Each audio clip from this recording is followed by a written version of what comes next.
قائم ہے اور کون حقیقتاً دوسرے کی اصلاح کر رہا ہے. بس جماعت احمدیہ کے لیے تو کوئی مشکل کام نہیں ہے.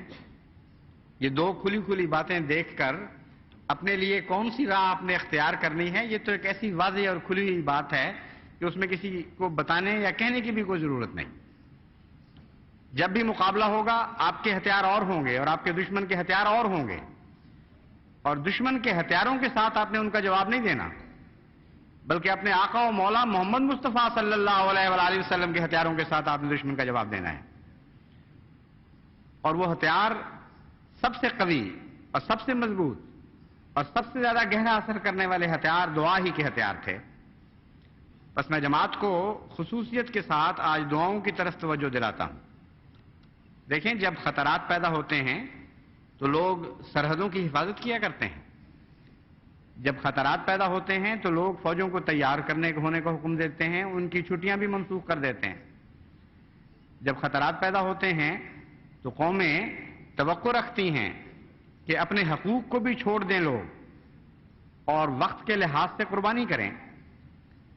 پھر لوگ اپنے ہتھیاروں کو نکالتے ہیں، ان کو مانچتے ہیں، ان کو سیکل کرتے ہیں، ان کو چمکاتے ہیں. اگر پریکٹس چھوڑ دی تھی تو پریکٹس شروع کر دیتے ہیں ان کو چلانے کی. ہمیشہ سے یہی ہوتا آیا ہے. اگر اپنی حدود کا دفاع مقصود ہو تو یہی طریق ہے. ہاں، ہتھیار الگ الگ ہیں سب کے، تو ہمارے وہ ہتھیار کون سے ہیں جنہیں ہمیں اب نکال لینا چاہیے باہر، اگر پہلے نہیں نکلے ہوئے تھے ان کو بھی نکال لینا چاہیے جو ان سے غافل تھے اور اپنے صندوقوں میں بند کر کے ان کو رکھا ہوا تھا. نکالیں اور ان کو چمکائیں اور ان کے استعمال کی پریکٹس شروع کریں. اور یہ وہ ہتھیار ہیں جن کی سب سے زیادہ پریکٹس رات کو ہوا کرتی ہے، تہجد کے وقت میں، جبکہ سارے مسلمان ریجمنٹیشن ہو جاتی ہے. مسلمان فوجیں رات کو اپنے خدا کے حضور کھڑی ہو جاتی ہیں اور ان ہتھیاروں کو استعمال کرنے کی خوب پریکٹس کرتی ہیں، بڑی کثرت کے ساتھ ان کو استعمال کرتی ہیں. اور پھر جب وقت آتا ہے تو یہی ہتھیار ان کے کام آتے ہیں اور مخالف کے سارے ہتھیار ناکام ہو جاتے ہیں.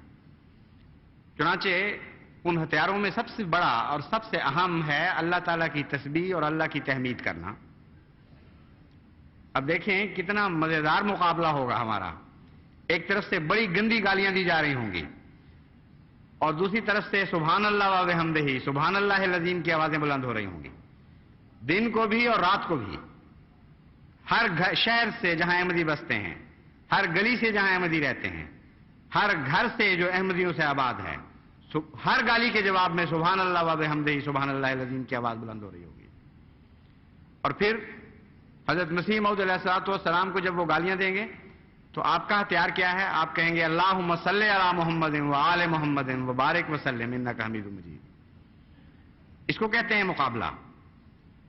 کتنا شاندار مقابلہ ہونے والا ہے. خوب آپ کو ایکسائٹ ہو جانا چاہیے اس مقابلے کے لیے، خوب اچھی طرح تیار ہو جانا چاہیے. بس ہر گالی کے جواب میں ایک درود بھیجیں آپ حضرت محمد مصطفیٰ صلی اللہ علیہ وآلہ وسلم اور آپ کی آل پر. اور اللہ بہتر جانتا ہے کہ آپ کی آل کا سب سے زیادہ مستحق کون سا وجود ہے، کون ہے جو آپ کی آل کہلانے کا سب سے زیادہ حقدار ہے. بس اللہم صلی علی محمد و آل محمد ہماری ان گالیوں کا جواب ہے جو مسیح موعود علیہ الصلوۃ والسلام کو دیتے ہیں یا دیں گے. پھر ان دو باتوں کے بعد، یعنی تسبیح و تحمید اور درود کے بعد، پھر دوسری دعائیں ہیں. یہ بھی وہی ہتھیار ہیں جو قرآن کریم نے ہمیں سکھائے ہیں، یا حضرت صلی اللہ علیہ وآلہ وسلم نے ہمیں ان کی تربیت دی ہے. دوسری دعا جس کو خصوصیت سے کرنا چاہیے وہ یہ ہے، یا حفیظ ہو یا عزیز ہو یا رفیع، کہ اے حفاظت کرنے والے، ہم پر حملہ ہو رہا ہے چاروں طرف سے اور تیرے نام پر حملہ ہو رہا ہے. ہم کمزور ہیں لیکن جانتے ہیں کہ تو عزیز ہے، غالب ہے اور قدرت والا ہے اور تیرے مقابل پر کوئی جیت نہیں سکتا.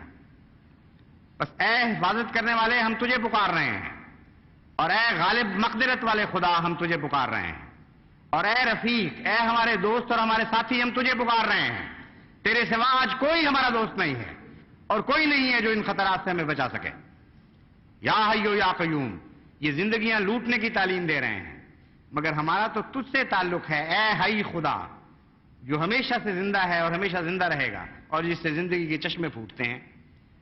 وہ خود بھی قائم ہے اور دوسروں کو بھی قائم رکھنے کی طاقت رکھتا ہے۔ اے قیوم، ہم تجھ سے اپنا تعلق جوڑتے ہیں، تو ہمیں قائم رکھ اور تو ہمیں قیام بخش اور ہماری زندگی کو غیروں کے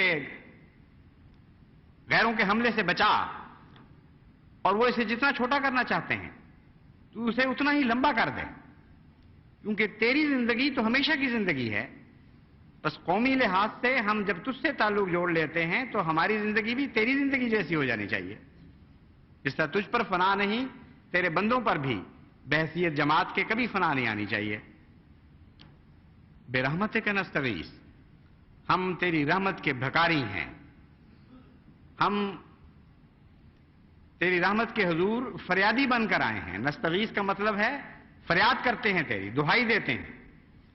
اے خدا، ہم تیری رحمت کے بھکاری اور فریادی بن کے حاضر ہو گئے، تجھے تیری حفاظت کی یاد دلانے کے لیے، تجھے تیری عزت اور کی یاد دلانے کے لیے، اور تجھے تیری رفاقت کی یاد دلانے کے لیے۔ بس اے حی و قیوم، آ اور ہمارا ساتھی بن۔ پھر ایک دعا ہے جس کے متعلق حضرت مسیح موعود علیہ الصلوۃ والسلام فرماتے ہیں کہ یہ اس میں اعظم ہے، گویا کہ ایسی طاقت والی دعا ہے جو ہر صورتحال پہ کام کرتی ہے، ہر مرض کی دوا ہے یہ، اور وہ دعا ہے رب کل شین خادموں کا، رب فاحفظنی ونصرنی ورحمنی۔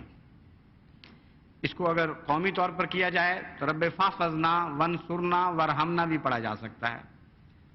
رب فاحفظنی کی بجائے رب فاحفظنا ونصرنا ورحمنا، کہ اے خدا تو ہمارا رب ہے اور ہر چیز تیری خادم ہے، کوئی بھی کائنات کی ایسا وجود نہیں جو تیرے قبضہ قدرت سے باہر ہو۔ بس جب ہر چیز تیری خادم ہے تو ہم تجھ سے مدد مانگتے ہیں، اور جس آقا کے ہم غلام ہیں ایسا کر کہ ہر وہ چیز جو اس آقا کی غلام ہے وہ ہماری غلام بنا دی جائے، ہماری خدمت پر مامور ہو جائے، یعنی تیری کائنات کی ساری طاقتیں ہمارے لیے وقف ہو جائیں، ہماری حفاظت کے لیے وقف ہو جائیں۔ فاحفظنی، ہماری حفاظت، میری حفاظت فرما، ونصرنی، اور میری نصرت فرما، ورحمنی، اور مجھ پر رحم فرما۔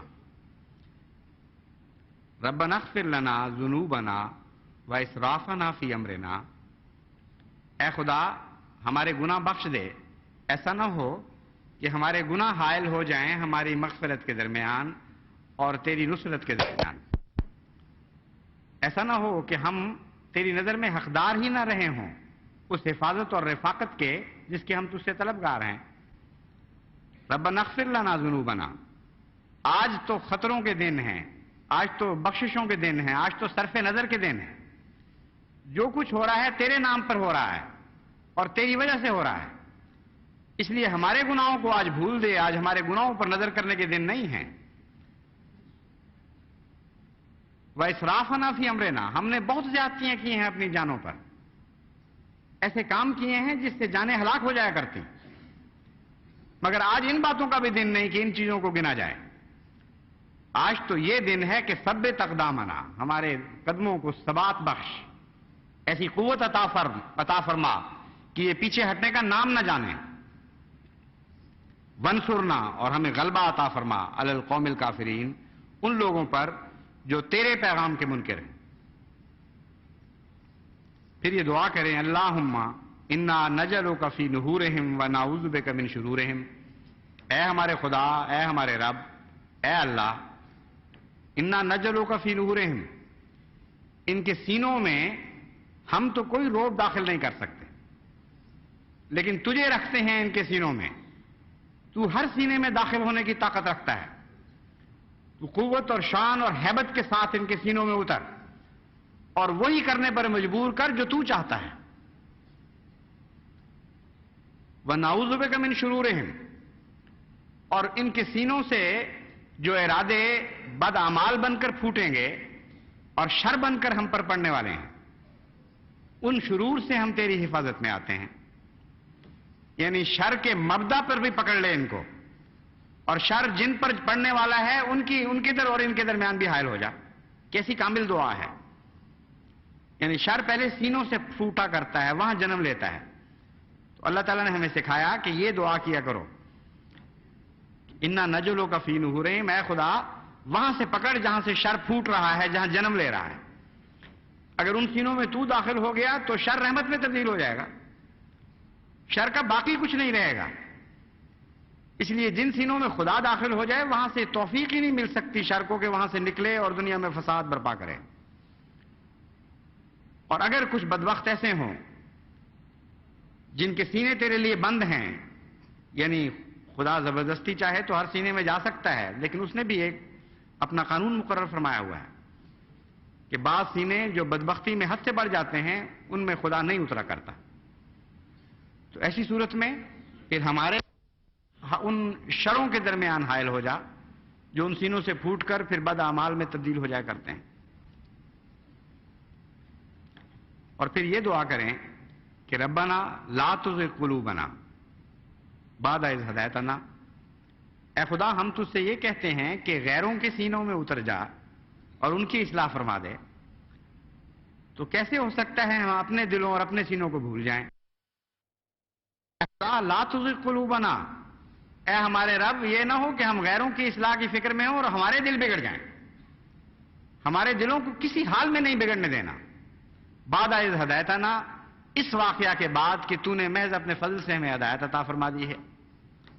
ہب لنا من لدنک رحمہ، ہمیں تیری رحمت کی ضرورت ہے جو تیری طرف سے آئے. یعنی صرف رحمت عطا نہیں فرمایا بلکہ من لدنک رحمہ میں بہت ہی زیادہ پیار کا اظہار ہے اور غیر کی نفی کی گئی ہے. ہمیں کسی غیر کی رحمت کی کوئی پرواہ نہیں ہے. دنیا میں کوئی ہم پر رحم کھائے یا نہ کھائے، ہمیں اپنی جناب سے رحمت عطا فرما. انکا انت الوہاب، تو بہت ہی بار بار رحمت کے ساتھ رجوع فرمانے والا وجود ہے، بس ہم پر رجوع برحمت ہو. بس یہ وہ ہتھیار ہیں جو ہمارے ہتھیار ہیں. کچھ احمدی ایسے ہیں جو تنگی ہو یا آسائش ہو، دن ہو یا رات ہو، ہمیشہ مستعد رہتے ہیں.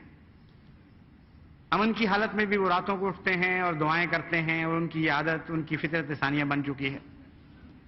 لیکن کچھ قوم کا حصہ ایسا بھی ہوا کرتا ہے، وہ اس وقت تک اپنے ہتھیاروں کو نکالتے اور صاف نہیں کرتے جب تک کہ خطرات سر پر منڈلانے نہ لگیں.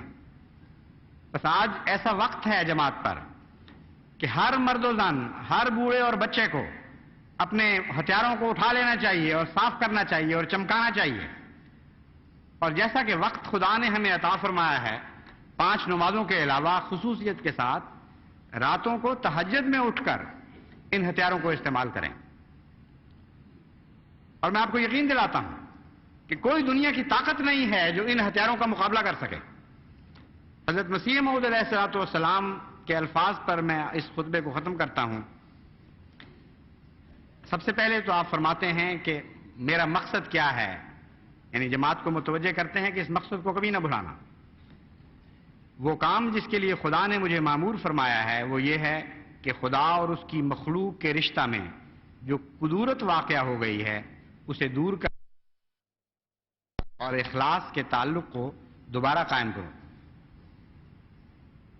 خدا نے مجھے اس لیے بھیجا ہے کہ تا میں حلم اور خلق اور نرمی سے گمگشتہ لوگوں کو خدا اور اس کی پاک ہدایتوں کی طرف کھینچوں. اس ایک فقرے میں حضرت مسیح موعود علیہ الصلوۃ والسلام نے مقصد بھی بیان فرما دیا اور طریقہ کار بھی واضح کر دیا. فرمایا میرا مقصد تو یہ ہے کہ خدا اور اس کی پاک ہدایتوں کی طرف بنی نوع انسان کو کھینچوں، اور میرا طریقہ کار یہ ہے کہ حلم کے ساتھ، خلق کے ساتھ اور نرمی کے ساتھ یہ کام سر انجام دوں. لیکن آپ جانتے تھے کہ اس کے باوجود جیسا کہ ہمیشہ سے مقدر ہے، خلق اور حلم اور نرمی کا جواب سختی اور ظلم اور ستم کے ساتھ دیا جائے گا، اور نرمی سے اپنی طرف بلانے کی بجائے جبر کے ساتھ اپنی طرف بلایا جائے گا. ایسے موقع پر اللہ تعالیٰ نے آپ کو جو تسلی دی وہ آج بھی آپ کو میں تسلی دیتا ہوں، کیونکہ خدا کا یہ کلام غیر مبدل اور اٹل ہے، اور حضرت مسیح موعود علیہ الصلوۃ والسلام کی جماعت کے لیے ہمیشہ کے لیے خدا کا یہ کلام زندہ رہے گا اور قائم رہے گا، اور کوئی نہیں جو اس کو بدل سکے. حضرت مسیح موعود علیہ الصلوۃ والسلام فرماتے ہیں خدا تعالیٰ نے مجھے بار بار خبر دی ہے کہ وہ مجھے عظمت دے گا اور میری محبت دلوں میں بٹھا دے گا اور وہ میرے سلسلے کو تمام زمین پر پھیلا دے گا. پھر فرماتے ہیں اور یہ سلسلہ زور سے بڑھے گا اور پھولے گا یہاں تک کہ زمین پر محیط ہو جائے گا. بہت سی روکیں پیدا ہوں گی اور اطلاع آئیں گے مگر خدا سب کو درمیان سے اٹھا دے گا. مقصد کیا ہے حضرت مسیح موعود علیہ الصلوۃ والسلام کا اور اس مقصد کو پورا کرنے کا طریق کیا ہے؟ یہ خوب کھول دیا ہے میں نے حضرت مسیح موعود علیہ السلام کے اپنے الفاظ میں. اور دشمن جب ڈرائے گا تو حوصلہ نہیں چھوڑنا، دعائیں کرنی ہیں اور یقین میں ادنا سا بھی تزلزل نہیں آنا چاہیے کہ اللہ کے لیے پیدا فرمایا ہے اور اس زمین کے ہر چپے چپے پر غالب کرنے کے لیے پیدا فرمایا ہے، یعنی روحانیت کے زور سے اور اللہ کے فضل اور رحم کی طاقت کے ساتھ دلوں پر غلبہ نصیب ہونا ہے ہمیں، حکومتوں پر غلبہ نہیں، انسانوں کے قلوب پر غلبہ ہونا ہے، ان کے جسموں پر نہیں. اس بات کو ہمیشہ جماعت کو اپنے پیش نظر رکھتا رہنا چاہیے اور ہمیشہ ان دعاؤں میں اور اس کے علاوہ بہت سی قرآنی دعائیں اور حضرت صلی اللہ علیہ وآلہ وسلم کی سکھائی ہوئی دعاؤں میں مشغول رہنا چاہیے. یقین رکھیں کہ لازماً آپ ہی غالب آئیں گے اور لازماً آپ کو مٹانے والے خود مٹ جائیں گے لیکن آپ کو کبھی نہیں مٹا سکیں گے انشاءاللہ تعالی.